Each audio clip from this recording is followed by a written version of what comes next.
প্রিয় দর্শক আসসালামু আলাইকুম। আশা করছি সকলেই অনেক অনেক ভালো আছেন এবং সুস্থ আছেন।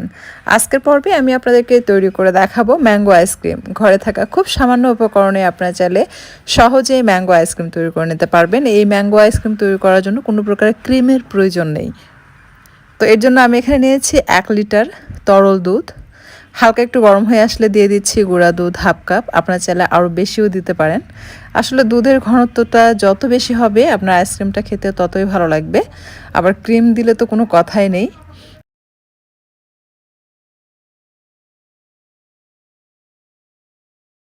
আমরা চাই যে খুব অল্প উপকরণ দিয়ে সহজভাবে রেসিপি তৈরি করে বাসায় খাওয়ার জন্য। কারণ সবসময় তো বাহির থেকে কিনে নিয়ে এসে কোনো কিছু তৈরি করা সম্ভব হয় না। তো ঘরে কিন্তু এখন আম থাকে সবার কম বেশি, যেহেতু এখন আমের সিজন।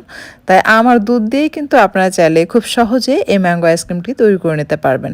দুধটাকে জাল করে ঘন করে হাফের থেকেও কম করে নিতে হবে। দুধ যত ঘন হবে আপনার আইসক্রিমটা তত টেস্টি হবে। এখানে আমি আম নিয়েছি 5টি পাকা আম। এখন আম আমি চিপে আমের রস বের করে নিচ্ছি। আপনারা কেটেও নিতে পারেন। আবার কেউ চাইলে এই আইসক্রিম তৈরি করতে ক্রিমও ইউজ করতে পারেন। যদি বাসায় ক্রিম থাকে সেক্ষেত্রে ক্রিম ইউজ করবেন, তাহলে আইসক্রিমটা আরও বেশি ভালো হবে। তবে নর্মালি দোকানের কেনা আইসক্রিমের তুলনায় কিন্তু বাসায় তৈরি ম্যাঙ্গো আইসক্রিম খুবই মজার হয়। তো দুধটা ঠান্ডা করে নিয়েছি, এখন আমি আইসক্রিম তৈরি করব। অর্থাৎ এর জন্য ব্লেন্ডার জাগ নিয়েছি ব্লেন্ড করার জন্য। সম্পূর্ণ আম দিয়ে দিলাম এখানে, আর ঘন দুধ দিয়ে দিচ্ছি 2.25 কাপ। মানে 1 লিটার দুধ জাল করার পর আমি হাফের থেকেও কম করে নিয়েছি। আপনারা 1.5 কাপ করে নিতে পারেন, আসলে বোঝা যায় না, আমি আন্দাজে জাল করেছি 2.25 কাপ হয়েছে। দিয়ে দিচ্ছি কনডেন্স মিল্ক হাফ কাপ। এটা স্বাদ মতো দিতে হবে।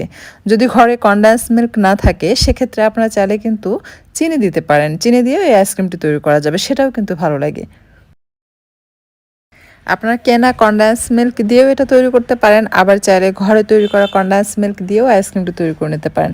কনডেন্স মিল্কের রেসিপি অবশ্য আমার চ্যানেলে দেওয়া আছে, আপনারা চাইলে সেটা একবার দেখে নিতে পারেন। খুব সহজে অল্প সময় আপনারা কিন্তু চাইলে ঘরে কনডেন্স মিল্ক তৈরি করে সেটা বেশ কিছুদিন রেখে কিন্তু আপনারা খেতে পারবেন। তো এটাকে ব্লেন্ড করে নিচ্ছি, আমি 2 মিনিটের মতো ব্লেন্ড করব। খুব বেশি সময় ব্লেন্ড করার দরকার নেই, 2 মিনিট ব্লেন্ড করলে এটা হয়ে যাবে। তো এটা কিন্তু বেশ ঘন হয়েছে, দেখতে পাচ্ছেন এই পর্যায়ে। এখন আমি এটা ঢেলে নিচ্ছি।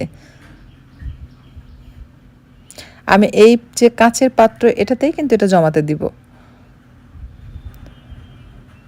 তো যে পরিমাণ আইসক্রিমের মিশ্রণ তৈরি হয়েছে তাতে এটা 1 বাটি হয়েছে। এখন আমি এটাকে প্লাস্টিক র্যাপার দিয়ে র্যাপ করে ঢেকে আমি ডিপ ফ্রিজে রেখে দিব কমপক্ষে 7-8 ঘন্টার জন্য। এটা যেন একদম জমে যায়, বা সারা রাতের জন্য রেখে দিতে হবে, যেন জমে একদম বরফের মতো হয়।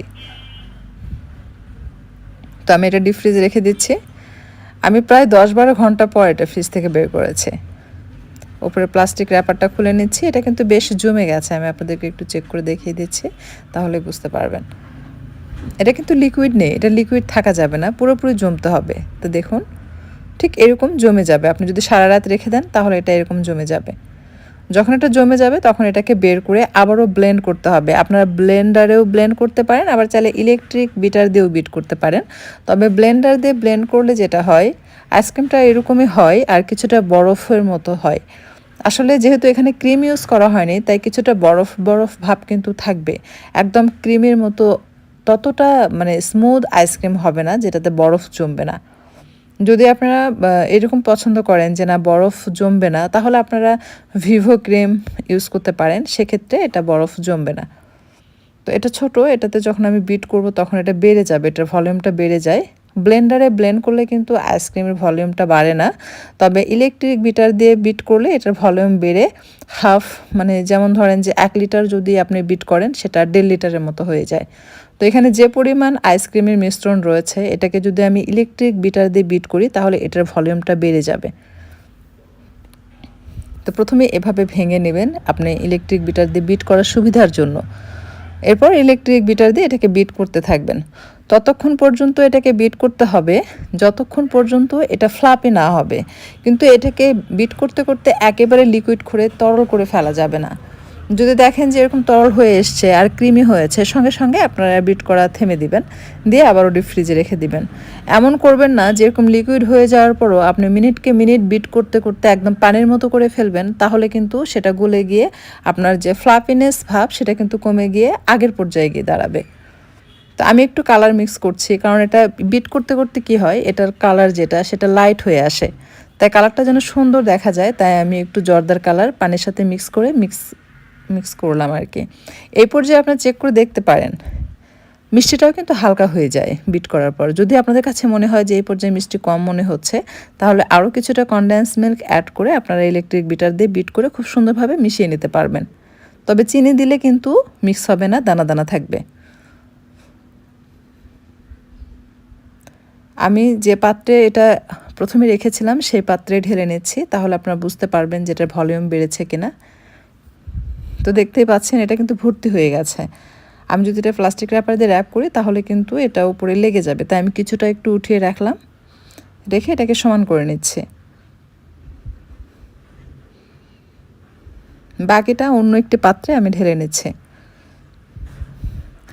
এটার ভলিউম বেড়ে দ্বিগুণ না হলেও এটা কিন্তু যা ছিল তার চাইতে কিছুটা হলেও বেশি হয়েছে, যার কারণে আমাকে অন্য আরেকটি পাত্রে ঢেলে নিতে হয়েছে। এখন দুটোই আমি প্লাস্টিক র্যাপার দিয়ে র্যাপ করে ডিপ ফ্রিজে রেখে দিচ্ছি।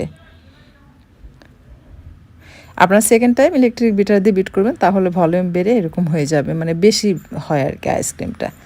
তো এই যে আইসক্রিমটা তৈরি হতে কিন্তু সময় লেগেছে 12-14 ঘন্টার মতো। আমি অনেক সময় ধরে এটাকে ডিপ ফ্রিজে রেখেছি, অর্থাৎ সারা রাত প্লাস পরের দিন আমি 10টা-11টার দিকে আপনাদেরকে এটা কেটে দেখাচ্ছি।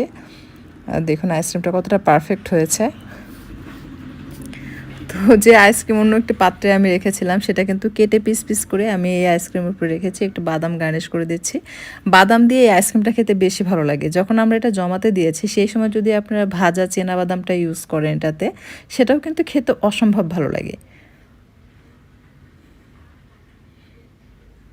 তো আমি যে আইসক্রিমটা কেটেছি সেটা কত সহজেই কাটা যায় সেটা ভিডিওটা তো আমি আপনাদেরকে করে দেখাতে পারলাম না, তবে কিছুক্ষণ পর আমি আপনাদেরকে দেখিয়ে দিচ্ছি যে দেখুন এটা কত সহজে আপনারা স্পুনের সাহায্যে আইসক্রিমটা তুলে নিতে পারবেন। তাই বলে এটাতে যে বরফ জমবে না তা কিন্তু নয়, কিছুটা বরফ বরফ থাকে, তবে এরকমই যখন একদম বেশি বরফ জমানোর মতো থাকবে আইসক্রিম, সেই পর্যায়ে পরিবেশন করবেন না, কিছুক্ষণ বের করে রেখে দিবেন ডিপ ফ্রিজ থেকে 10-12 মিনিট বাইরে, একটু গলা গলার মতো ভাব হলে তখন সেই আইসক্রিমটা আপনারা পরিবেশন করবেন। এতে করে আইসক্রিমের ঠান্ডা ভাবটাও কমে আসবে, একটু গলা গলা হবে, যেটা খেতে গেলে আপনার কাছে বরফের মতো মনে হবে না, অনেকটাই ক্রিমি মনে হবে যে না তেমন বরফ নেই। কিন্তু ফ্রিজ থেকে বের করে যদি সঙ্গে সঙ্গে আপনারা পরিবেশন করেন, খাওয়ার সময় দেখবেন যে আপনি বরফটা ফিল করতে পারবেন। আর দেখলেন তো কত সহজেই কিন্তু স্পুনের সাহায্যে এটা তুলে নেওয়া যায়। আর এটা হয়েছে ইলেকট্রিক বিটার দিয়ে বিট করার কারণে।